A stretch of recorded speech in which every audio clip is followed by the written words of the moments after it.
jijjiiramiin shakkeen darba.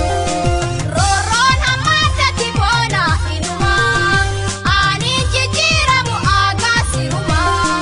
Goota goonni aduun roobaa ho'ifataan nama hunda hin turtu guyyaa guutaa akkuma dhufteen deemta qorra namarraa ariita jaarsa coraa hiikta daa'ima burraaqsita goota aduu roobaa namuusi barbaada ho'a kee jaalata ati garuun turtu maaf akkana jajjarta goonni lubbuun turu maqaan gootaa hin du'u du'ullee jiraadha lubni lubbuu tura garuu osoo jiruu du'a.